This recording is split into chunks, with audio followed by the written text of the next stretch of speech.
The thing that I always remember is having such a great view, actually. We've got a tremendous range beyond 90 degrees, and I could look back and even see some of the motors, and I don't remember if it was able to see the two-motor, inside motor, or just the outside number one and number four, but I could see that much back range.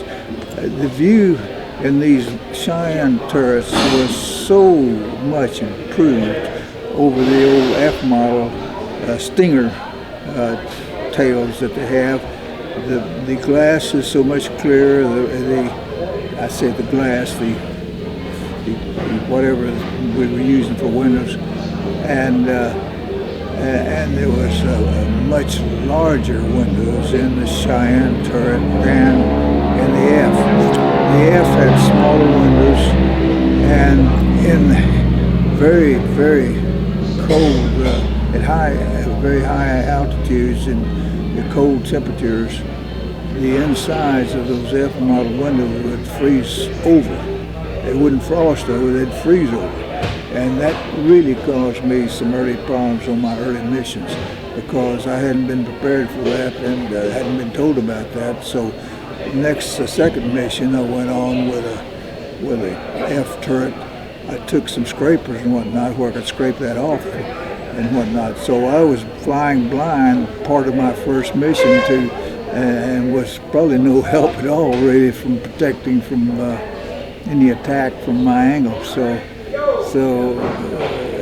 that was one thing that was never included in our training, and no one ever talked about that on the freezing of those windows. I recall you said that someone told you a trick for how to keep the windows from freezing up involving lemons or something? One of the guys, the tail gunner on the Brown crew, I came back and I told him, he was in our barracks, of course. I told him what I'd run into, and he said, your most positive thing you might want to do is get a lemon from the mess hall and put that juice, smear the juice on your inside windows, and that will help keep those windows clear. And it worked. And so I remember that guy. He was from Oklahoma City and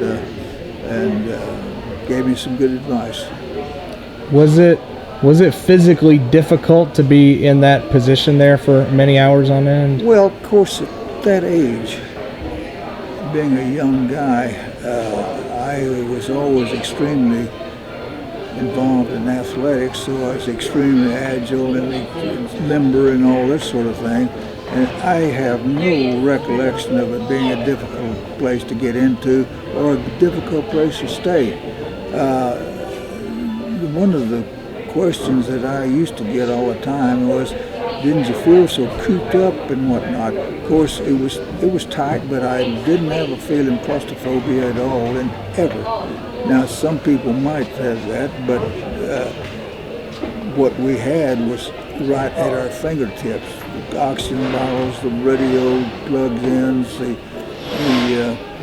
various equipment that we needed was right there in our hands. So it was handy rather than being cramped as far as I was concerned. Of course, at the high altitudes of winter flying, we always had big, bulky parkas on. We had our parachute harness on and whatnot, so we were bulked up to protect ourselves from the cold weather, which worst I was told we had one time was minus 75 degrees.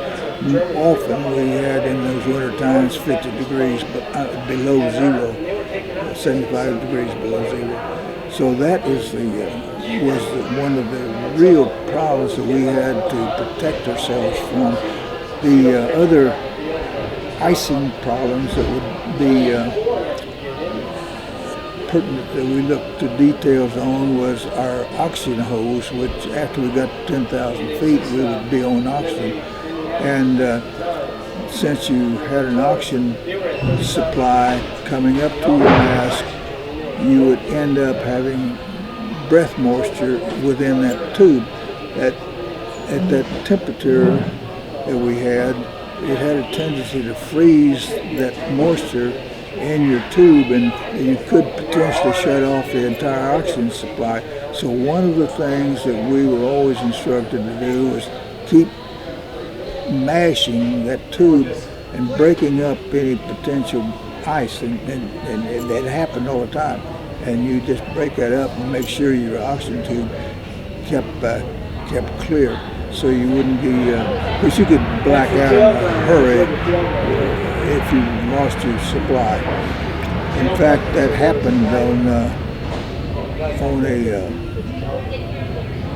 a mission that we went on. Happened with our pilot.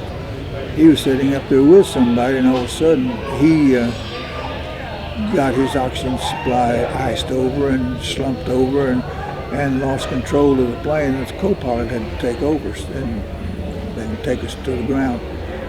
So it could happen to anybody, but in the tail it was extremely cold because it was kind of like a funnel. The B-17 fuselage was shaped like a funnel, and all the wind was funneling right into my spot. So as a consequence, I always had especially my neck and head covered all the time. My mother had sent me about a 6-foot-long, heavy wool scarf, and I always wrapped it around my neck to protect my neck. And on top of that, I would turn on the beacon light, the bright beacon light right behind me, to use that as also a heating aid. And of course, we had our electric suits, we had our heavy parkas and pants and whatnot, but it was a cold place back there in the winter time flying. The last thing I was going to ask you is, I know you weren't in the tail during takeoff and landing. Where did you stay during that time? Normally, when the tail gunner would get into the cabin area with the waist gunners on takeoff and landing. Now, on occasion, I would tell my pilot, say, I'd like to try to land in the tail and see what it's like. And he said, fine, and no question asked and whatnot. And it's a nice experience to do that sort of thing. But normally we would be in the cabin on takeoff and landings. Now the other thing that would happen, we were always trained too, that if we were going to have some kind of crash landing, perhaps, in case of some difficulty with the plane, we were always told that we in that part of the plane would get in the cabin and get against the bulkhead with our backs to the bulkhead and our hands positioned behind our heads, so that on impact that would support our backs and whatnot, and not toss us about.